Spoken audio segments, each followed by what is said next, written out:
சற்று முன் கிடைக்கப்பெற்ற மிக முக்கியமான செய்தி ஒன்று வெளியாகி உள்ளது. சட்டமன்ற தேர்தல் வருகின்ற 12 மாதங்கள் உள்ள நிலையில் ஓபிஎஸ் புதிய கட்சியை தொடங்கியுள்ளார். வருகின்ற சட்டசபை தேர்தலில் இந்த கட்சி போட்டியிடும் என்றும், குறிப்பாக தனித்து போட்டியிடுமா கூட்டணி வைக்குமா என்று பலரும் கேட்கப்பட்ட கேள்விற்கு நாம் ஓபிஎஸ் அவர்களது ஆதரவாளர்களிடம் உதவியாளர்களிடம் விசாரித்த பொழுது ஓபிஎஸ் அவர்கள் விஜய் அவர்களை சந்திக்க திட்டமிட்டிருக்கிறார். விஜய் அவர்களது தலைமையில் ஓபிஎஸ் அவர்கள் கூட்டணி வைப்பார் என்றும், ஏனென்றால் அவர்தான் முதலாவது மாநாட்டின் பொழுது எனது தலைமையிலான கூட்டணி அமைந்தால் ஆட்சியிலும் அதிகாரத்திலும் பங்கு கொடுப்பேன் என்று தெரிவித்திருந்தார்.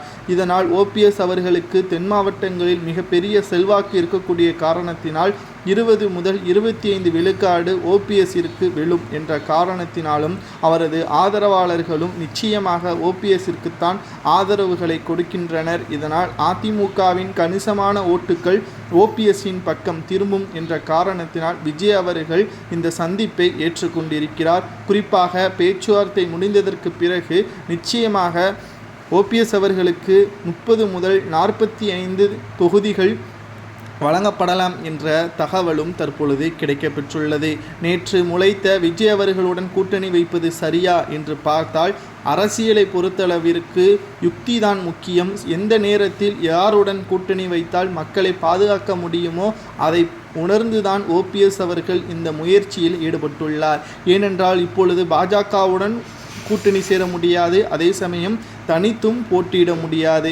மேலும் அதிமுகவில் எடப்பாடி பழனிசாமி அவர்களை நீக்கும் வரை இந்த போராட்டம் தொடரும் என்று கட்சி ஆரம்பித்த உடனே தெரிவித்திருந்தார். தற்பொழுது ஓபிஎஸ் அவர்கள் விஜய் அவர்களுடன் கூட்டணி வைத்தால் வெற்றி உறுதியா, அல்லது எடப்பாடி பழனிசாமி அவர்களிடம் ஓபிஎஸ் அவர்கள் மன்னிப்பு கேட்டு மீண்டும் அதிமுகவில் பயணித்தால்தான் அதிமுக 2026 சட்டமன்ற தேர்தலில் வெற்றி அடையும் என்று நீங்கள் கூறுகிறீரா என்பதை கமெண்ட் வாயிலாக கூறுங்கள். ஆனால் ஓபிஎஸ் அவர்கள் என்னதான் மன்னிப்பு கேட்டாலும் அதிமுகவில் ஒருபோதும் இடம் கிடையாது என்று எடப்பாடியே ஏற்கனவே கூறிவிட்டார். இதுதான் இங்கு பிரச்சனை. ஓபிஎஸ் அவர்கள் புதிய கட்சியை ஆரம்பிப்பதற்கு இதுதான் அடித்தளம் போட்டது. பலரும் ஓபிஎஸ்ஸை குறை கூறுகிறார்கள். ஆனால் அவரது இடத்தில் இருந்து பார்க்கும் பொழுது அவர் முதல் செய்த தவறு கட்சியிலிருந்து வெளியானது தான். அவர் கட்சியிலே இருந்து கட்சிக்கு ஆதரவாகவும் கட்சியின் தொண்டர்களை நேரடியாக சந்தித்து பேசியிருந்தால் இவ்வளவு பிரச்சனை வந்திருக்காது.